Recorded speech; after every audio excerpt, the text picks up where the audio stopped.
D'un point de vue plus fonctionnel, de nombreuses recherches actuelles cherchent à comprendre les liens entre la diversité souterraine et la diversité aérienne. L'une des premières questions qui se posent est de savoir s'il existe une relation entre ces deux diversités.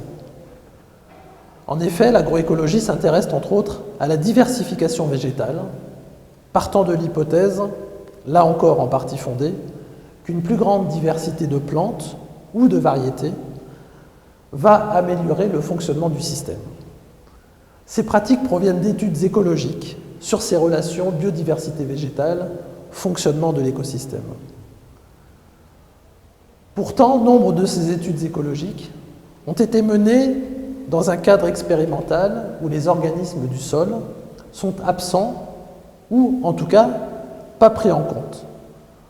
On peut raisonnablement penser, au vu des données scientifiques, que la croissance d'une plante, d'une part, et que la relation entre plantes, d'autre part, dépendent en grande partie des liens avec les organismes du sol et leurs activités. Pour exemple, je pense à une étude réalisée récemment dans notre équipe où nous avons montré que la compétition entre une graminée et une légumineuse disparaissait en présence de vers de terre en raison d'une plus grande quantité de nutriments disponibles. Les organismes du sol peuvent donc participer au succès de la communauté plutôt qu'à une ou quelques-unes des espèces de la communauté dans un contexte d'intrants chimiques plus limité.